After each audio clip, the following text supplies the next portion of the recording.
And now, Roma Wines, R-O-M-A, made in California for enjoyment throughout the world.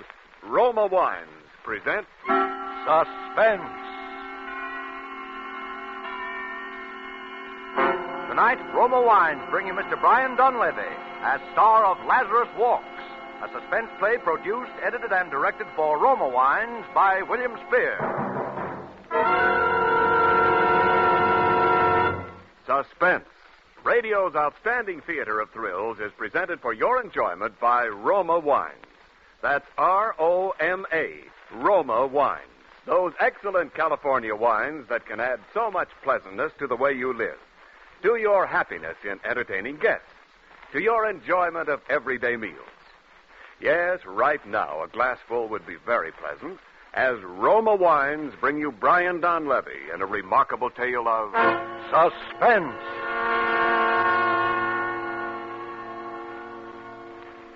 This is the truth. Do you understand?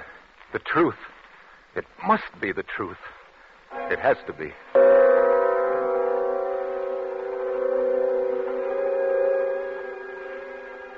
I, Robert Winsley Graham, a doctor and psychiatrist by profession, do hereby of my own free will and volition, albeit with deepest regret, make the following full and complete statement relative to that all but unbelievable series of events which has brought such disaster and misfortune to my house, and particularly to my poor wife, Isabel. It had its beginning, properly speaking, some 2 months ago, to be exact, on the evening of August 25th. We were in the drawing room, Isabel at the piano practicing, as she said, her Aunt Jane and I on opposite sides. Isabel, what's the matter? I don't know. I can't seem to keep my mind on anything anymore. Even my music. Nerves. Nerves. Aunt Jane, please. I'm sorry, but I don't believe in beating about the bush. You're an artist. You've got talent. There's no sense in your trying to subordinate yourself to somebody else. Aunt Jane, that's enough. I'm not subordinating myself to anyone. Really, Aunt Jane, you mustn't interfere, you know. Robert doesn't want me to go back on the stage. Oh, darling, it isn't that I don't want you to go back. I'm proud of you. You know that. It's only because I know that going back to a professional career at your present mental condition could be terribly harmful. Yes, I know, Robert. I know you're right.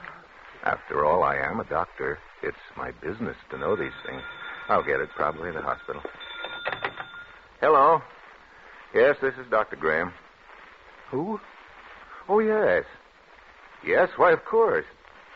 When would you like to see me? All right, fine. No trouble at all. Very well, I'll be expecting you. Goodbye. Isabel, good heavens, who do you suppose that was? Who? Roger Holcomb. Do you remember the case? Roger Holcomb. Roger Holcomb? I remember it. Of course you do. The fellow who was brought back from the dead, as the newspapers put it, about a year ago. Oh, yes. You know, he really was dead for 4 full minutes, as far as medical science was concerned. And then Bates brought him around. It was a 9 days wonder at the time. What does he want to see you about? I don't know. Something to do with his experience, obviously. Oh. He was in a terribly agitated state, poor fellow. He'd been walking up and down in front of the house for an hour, trying to get up courage to ring the bell. Finally, he phoned from the corner drugstore. Oh, the poor man. Why in the world would he do that? Anxiety neurosis. They hounded him in the most shocking way when he got out of the hospital. You know, preachers and spiritualists and movie agents and just plain fakers. People trying to find out if he remembered anything of the 4 minutes when he was supposed to be dead. And people just trying to exploit him. Oh, that's notoriety. Some thrive on it, some don't. One man's meat is another man's point. Yeah. Well, that must be Holcomb now. I'll take him into the office.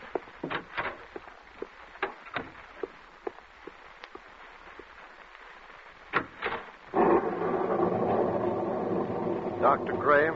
Yes. You're Roger Holcomb? Yes. Come in. Thank It's a pleasure to meet you, Mr. Holcomb. you. Is it? Oh, sit down. Oh. Why did you come to me, Mr. Holcomb? Well, I was told that you specialized in strange cases. Things that other men can't explain. Yes, that's true in a way. You know what happened when I got out of the hospital? How they followed me and questioned me, hounded me day and night, trying to find out if I remembered anything, if I'd experienced anything beyond the grave. Yes, I remember that. And then you remember that my answer was always the same, that I remembered nothing, that I knew nothing. Well, I was wrong. Oh? What did you experience during those 4 minutes? I don't know. But it must have been something. Something I don't even dare to think about. How do you know this? Well, it happened the first time on a boat trip, which I'd taken to recover my health. I found myself chatting with a woman who was seated at my table in the dining salon. She found occasion, as such women often will, to mention her age. She said, "After all, I'm not yet 40. And then it happened. What happened? From somewhere came crashing into my mind the certain knowledge of the exact day and year of that woman's birth. And with it, a compulsion to speak out. A compulsion which I could no more have resisted than I could have resisted breathing. I said, "Madam, you were born in May, weren't you? May 30th? And then I added the date, the year 1900. She was well over 40. She'd lied to me. It's an innocent enough thing, but I had known the truth and been forced to speak it. And I have been ever since." Wow. And this condition has existed only since your... Since my 4 minutes beyond the grave, yes. It's as though... Well, this will sound... It's as though in that brief time I had glimpsed eternity, that I'd seen revealed all truth of all the ages. Now, I know that sounds foolish, but... This is most amazing. Well, tell me, you have a family and friends who are understanding. Oh, for heaven's sake, Doctor, don't you understand what this has done to me? Yes, I had a family, friends, a girl I was going to marry. Today I'm an outcast, a pariah. I'm shunned, feared, it's hated. Mr. Holcomb, I believe that this condition is very real to you, causes you very real anguish, and I want to help you. Do you think you can? I'm confident that I can. Do you suppose you could arrange to stay with me here at my home for a matter of weeks or months, if necessary? Oh, I'd do anything in the world to be a normal man again. Well, you'll have your own quarters. You'll be quite comfortable, I assure you. Well, I'm sure it's a lovely house, what I've seen of it. And... Yes, I'm rather lucky. I'm interested in research primarily. Not much money in that, you know, but a couple of years ago I came into quite a nice inheritance. The house went with it. What is it? What's the matter? The inheritance was not yours, it was your wife's. The house is your wife's. You are penniless. That's true. I don't know why I lied to you. Pride, I suppose. I'm sorry. I told you I couldn't help it. I'll go now. No, please. It was my fault. It's a small matter. But you see now that... I want to help you. Do you believe me now? I believe, Mr. Holcomb, either that you are far more ill than I realized, or that in the months to come, you and I must venture into a realm never before explored by mortal man.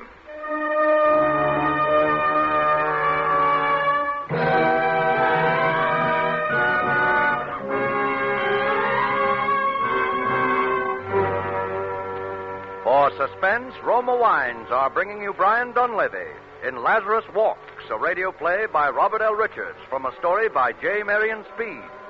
Roma Wines' presentation tonight in radio's outstanding theater of thrills, Suspense.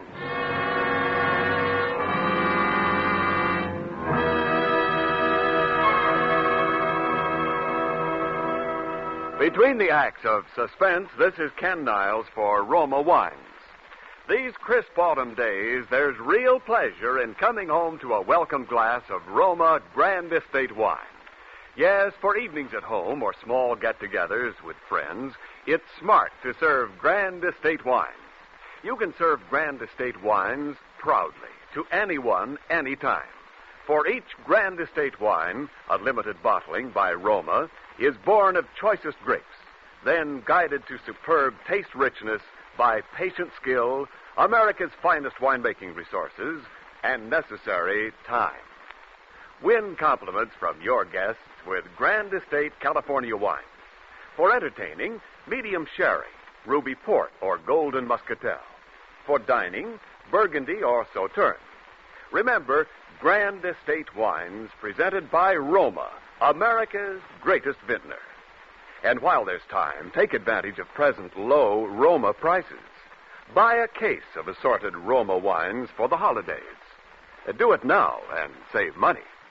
And now, Roma Wines bring back to our Hollywood soundstage Brian Donlevy in Lazarus Walks, a tale well calculated to keep you in suspense.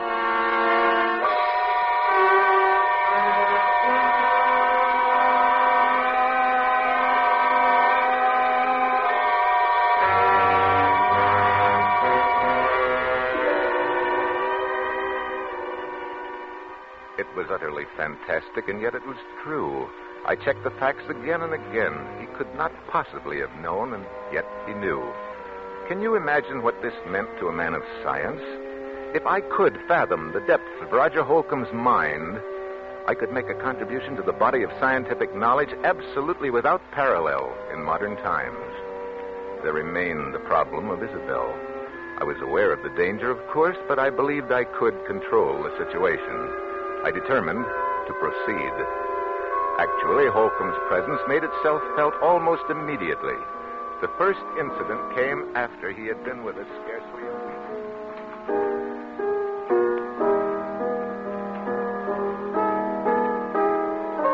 Isabel, please stop that playing and listen to me. Aunt Jane, you know Robert has said I mustn't talk about it. It's bad for me. I don't care what Robert says.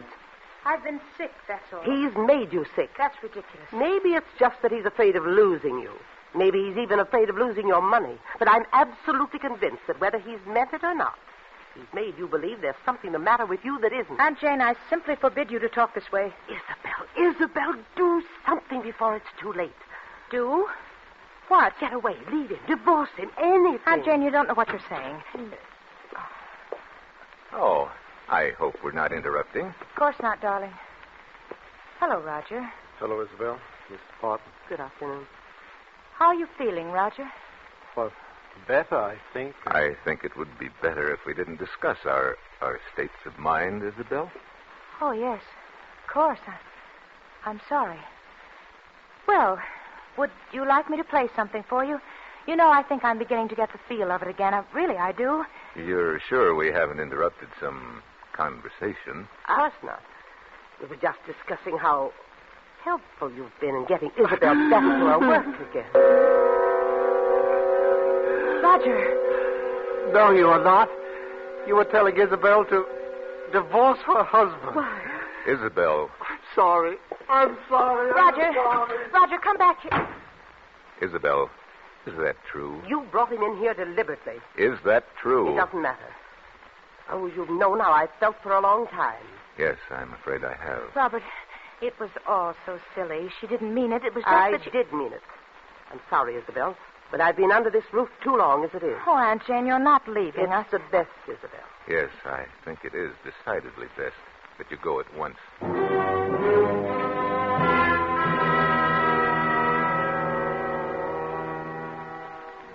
It was this incident which gave me my first insight into the relationship which was destined to develop between Isabel, Roger, and myself. The first and most obvious result was that Isabel and I became further estranged as each day passed. It was difficult to speak of even the most casual things with this strangely terrifying specter of truth always at our elbow. The situation reached its inevitable climax the evening that Leopold Sarinsky, the famous conductor of the Los Angeles Symphony, was to call on Elizabeth with a view to a resumption of her professional career under his auspices. I gave a great deal of thought to that evening. It had to be handled with the greatest tact. Robert, you will help me, won't you? Of course I will, darling. Robert, does he have to have dinner with us tonight? Roger?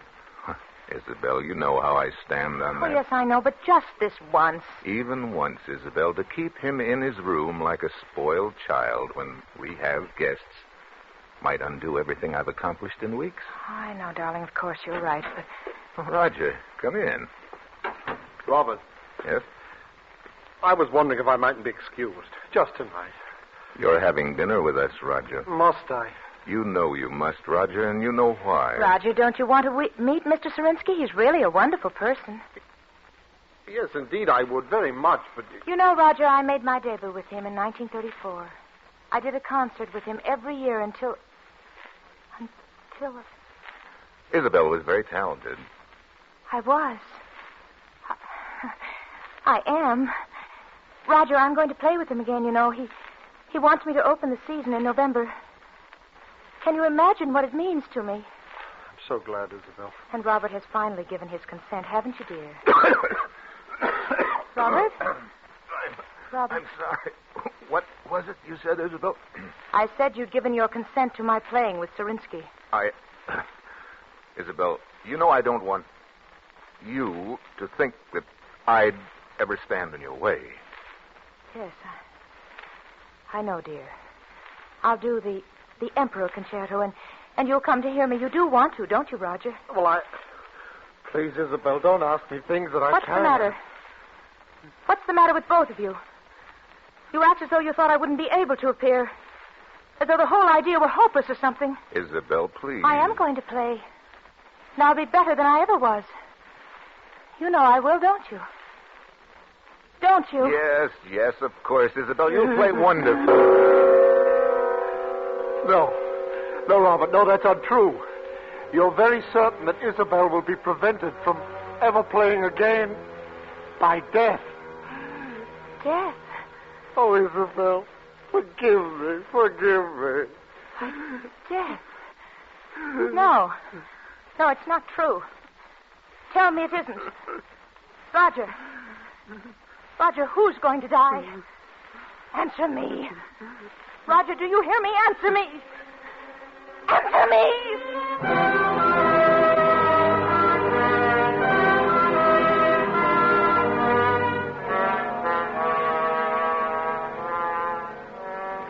When Sarinsky arrived, I told him that it would be quite impossible for Isabel to leave her room. The concert was canceled, and indeed, to my knowledge, she has never touched the piano since that day. By now, to even the most casual observer, it must appear only natural that Isabel had every motive for a desperate, almost paranoid hatred of Roger Holcomb. This much was clear to me, the rest not yet. As a precautionary measure, I prescribed a drug for Isabel, which she at last consented to take. I gave her her own supply, and she administered it to herself as I had directed. But one thing, from any point of view, was certain. I had to keep Roger and Isabel apart. Perhaps what I feared was indeed inevitable. I honestly did not think so at the time.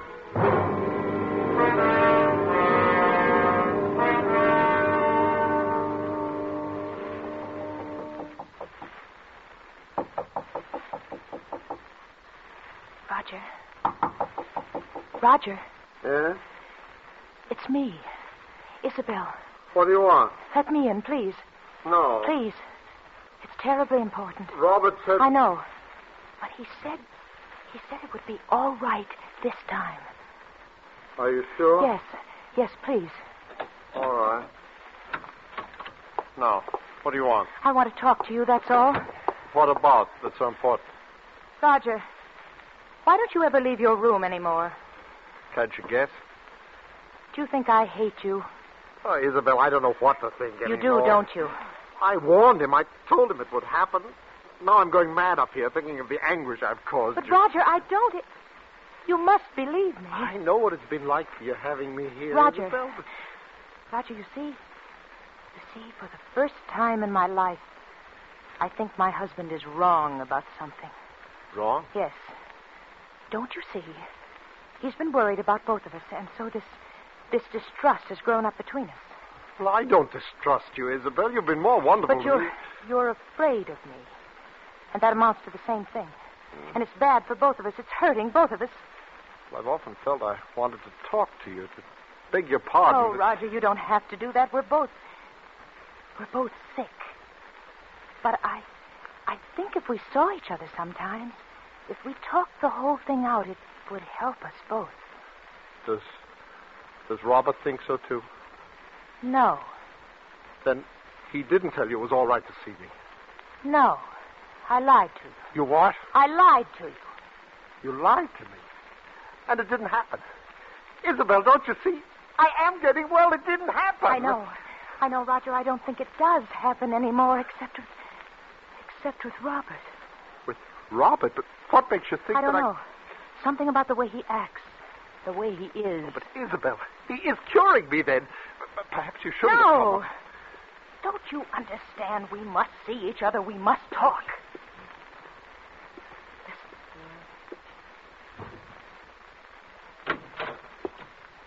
Isabel. Robert, something's happened that I must tell you. Please, you're completely overwrought. Oh, but Robert, I must insist. Isabel, why did you do this? I'm sorry. You have to have a sedative right away. Isabel, get the bottle from your room. Oh. Mine? Yes, hurry. All right. Robert, she lied to me. Yes, I know. But, Roger, I must absolutely forbid you to talk now. You must trust me. Well, all right, but later I want to have a long talk. Of course we shall. Here it is. And I brought my hypodermic, too. I'm glad you did. The other one's mislaid somewhere. Will you give it to him, please? I? Yes, this has upset me rather badly. My hands are shaking. Oh, Robert, I'm terribly sorry. No matter now. Give him the hypodermic. In the upper arm. That's right. Yes. There. Thank you. Leave us now, please, Isabel. Yes. All right. How are you feeling now, Roger? I'm fine, Robert. I think I'm better than I have been in months. I know you're better. That's why I was so upset. Do you see? Oh, why, Robert? I can't tell you all my reasons now, but you must trust me and believe in me. Oh, I do. It's only that I'm afraid for your health. Roger. No. You're afraid of murder.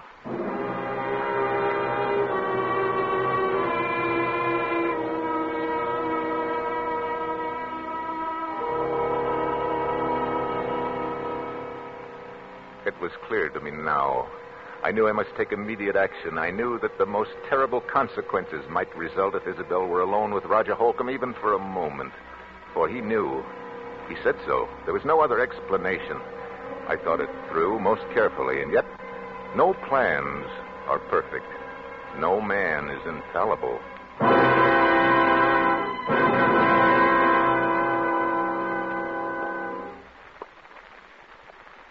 Isabel. Robert, you frightened me. What were you doing? Why, nothing. Don't lie to me, Isabel. I'm not. I was... You were coming from Roger's room. No, I swear I wasn't. Isabel, don't you understand that you're sick? That I've insisted on these things for your own good and his? All right. I was going to talk to him, but I haven't. Oh, Isabel, why do you try to tell me that? But it's true, Robert, really true. Is it? Roger. Roger. What? What's the matter? Look. Robert. Oh, no, it couldn't be. It is. He's dead. Dead. The hypodermic by his side. The drug. Your drug. Your hypodermic. But it's only a sedative. Accepted in large quantities, it's fatal. You know that. Oh, Robert, no. No, listen to me. Oh, Isabel, why? Why, when I warned you? Robert, look at me. Look at me. It's Isabel. It's your wife. You can't... No. Well, where are you going? Robert, come back here. I'm going to call the police.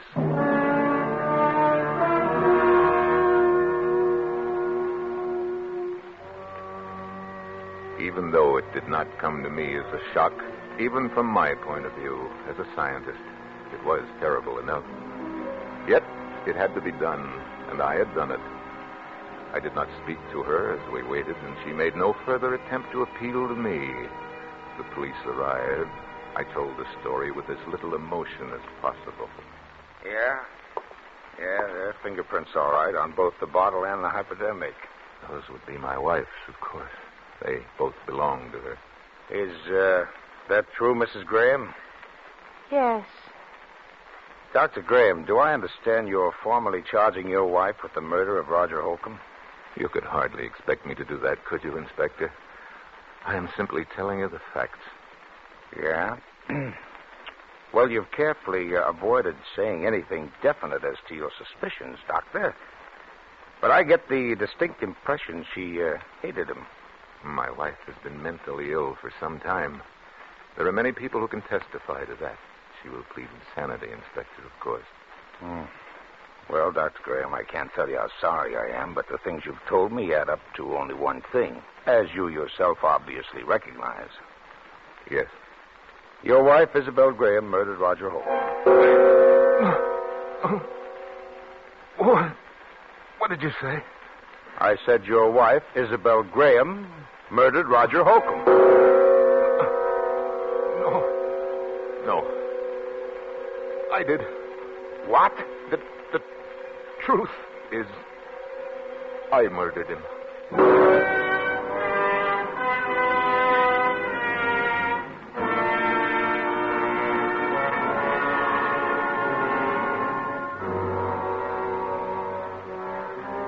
No plans are perfect. No man is infallible. Yes, I killed Roger Holcomb. And I had planned to dispose of Isabel for many months. I had never loved her. I had loved only science. And I wanted her money. And Holcomb found it out. That was the risk I ran. That any chance lie in his presence, either by Isabel or myself, would bring out the truth. And it did. I had no alternative once he discovered that. But to kill him. It was easy enough to throw the blame on Isabel, but I had not counted on that terrible compunction for the truth.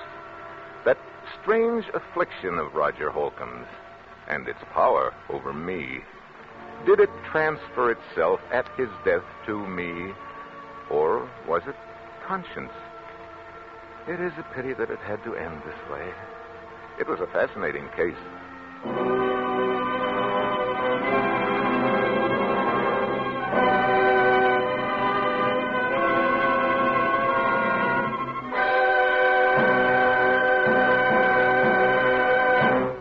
Suspense. Presented by Roma Wines, R-O-M-A, made in California for enjoyment throughout the world. And now this is Ken Niles bringing back to our suspense microphone the star of tonight's play, Brian Donlevy. Well, Brian, we can't give you an Oscar for your outstanding performance tonight, but Roma does want you to enjoy this basket of fine Grand Estate wine. Grand Estate wine, swell. That kind of Oscar has taste appeal, Ken. Right you are, Brian. Here in your basket is Grand Estate California Burgundy, and Grand Estate Burgundy at mealtime really makes a difference you can taste. Yes, Grand Estate Burgundy brings out all the taste goodness in juicy roast beef, adds to your enjoyment of a good steak, a brace of sizzling chops, or even simple hamburgers. You're killing me. I'm starved. I never eat before a broadcast. Well, then you'll especially enjoy Grand Estate Burgundy with supper tonight. For Grand Estate Burgundy, like all Grand Estate wines, is a limited bottling of rare distinction, a wine born of the choicest grapes, then with infinite patience, guided to mellow perfection by the unmatched skill and resources of Roma Master Vintners. Remember the name, Grand Estate Wine, presented by Roma, America's greatest vintner. I'll remember, Ken. And speaking of great names, I understand that you have Jack Carson all set for Suspense next week, a comedy show, I suppose. Oh, now, come, Brian. You know we specialize in the unexpected on Suspense. No, Mr. Carson will, I think, astonish a great many listeners who think of him as a gay, mad jokesmith. They'll hear him really give out with the drama when he appears on Suspense next Thursday. He'll play a man who wants his freedom badly enough to kill somebody for it. Well, that I've got to hear. Well, thanks, Ken, and Bill, and Lud. It's been swell, as usual. Well, thank you again, Brian. And we all think you're great in Paramount's 2 years before the match. Next Thursday, same time, you will hear Mr. Jack Carson as star of Suspense. Produced and directed by William Spear for the Roma Wine Company of Fresno, California. Stay tuned for the thrilling adventures of the FBI in peace and war, following immediately over most of these stations.